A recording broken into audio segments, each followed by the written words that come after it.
यह कहानी है बर्क हेजेस की किताब द पैराबल्स ऑफ पाइपलाइन।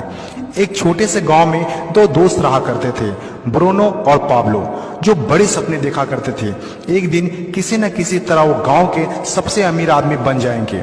वो दोनों काफी मेहनती थे, उन्हें तो बस एक मौके की तलाश थी और एक दिन उन्हें वह मौका मिल गया। उस गांव में एक समस्या थी।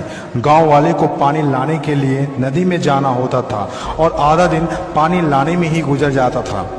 वो दोनों ने गांव वालों से बात की कि वो नदी से पानी लाकर उन्हें देंगे और उसके बदले कुछ पैसे लेंगे। गांव वालों को ये बात अच्छी लगी। अगले दिन दोनों ने एक एक बाल्टी पकड़ी और नदी की तरफ चल दिए कि हर बाल्टी के लिए 10 रुपए दिए।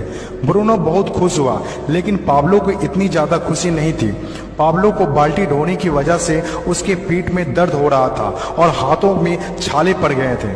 अगली सुबह फिर से उन्हें ढोने की बात सोचकर ही दहशत हो रही थी। पाब्लो ने नदी से गांव तक पानी लाने का एक अच्छा आइडिया सोचा। जब अगली सुबह दोनों अपनी अपनी बाल्टी उठाकर जाने लगे तो पाब्लो ने कहा, ब्रूनो, मेरे पास एक आइडिया है। चंद सिक्कों के बदले मैं दिन भर बाल्टी ढोने की वजह क्यों ना हम नदी से गांव तक पाइपलाइन बना दें। ब्रूनो ने कहा, पागल, हमारे पास एक बेहतरीन नौकरी है, अच्छे पैसे भी मिलते हैं, जिससे हम जो चाहें खरीद सकते हैं। अपनी पाइपलाइन के आइडिया को दिमाग से निकाल दो। लेकिन पाब्लो इतनी आसानी से डिमोटिवेट होने वाला नहीं था।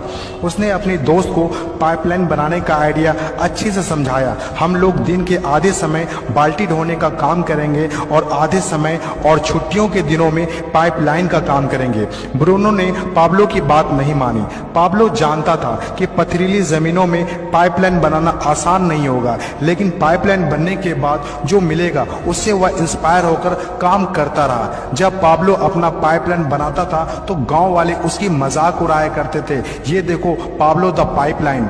ब्रूनो पाब्लो से 2 गुना काम कर रहा था, इसीलिए वह 2 गुना पैसा भी बना रहा था।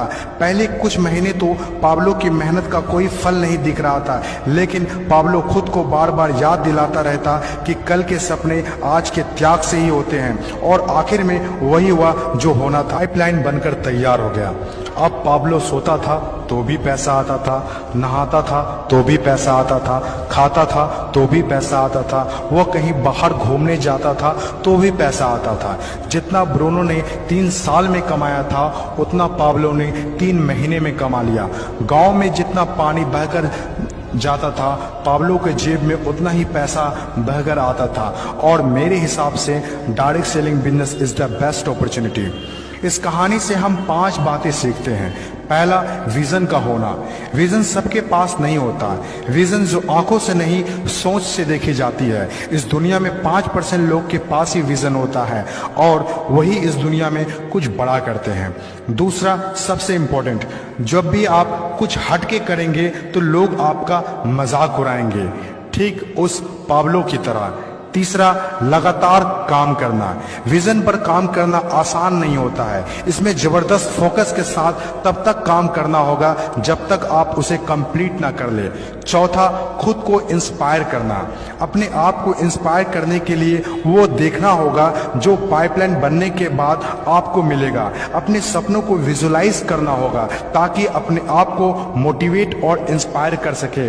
पांचवा और सबसे इंपॉर्टेंट बात, प्रॉब्लम सॉल्विंग वर्क। जिस तरह पाब्लो ने गांव की पानी की समस्या को सॉल्व किया, आज हर वो इंसान सक्सेसफुल है जिन्होंने लोगों के प्रॉब्लम को सॉल्व किया है। चाहे वो डॉक्टर हो या इंजीनियर, चाहे वो साइंटिस्ट हो या कोई मोटिवेशनल स्पीकर, आज हर वो इंसान कामयाब हुआ है जिसने भी किसी भी फील्ड में लोगों के प्रॉब्लम को सॉल्व किया है। और डायरेक्ट सेलिंग बिजनेस भी ऐसा ही है।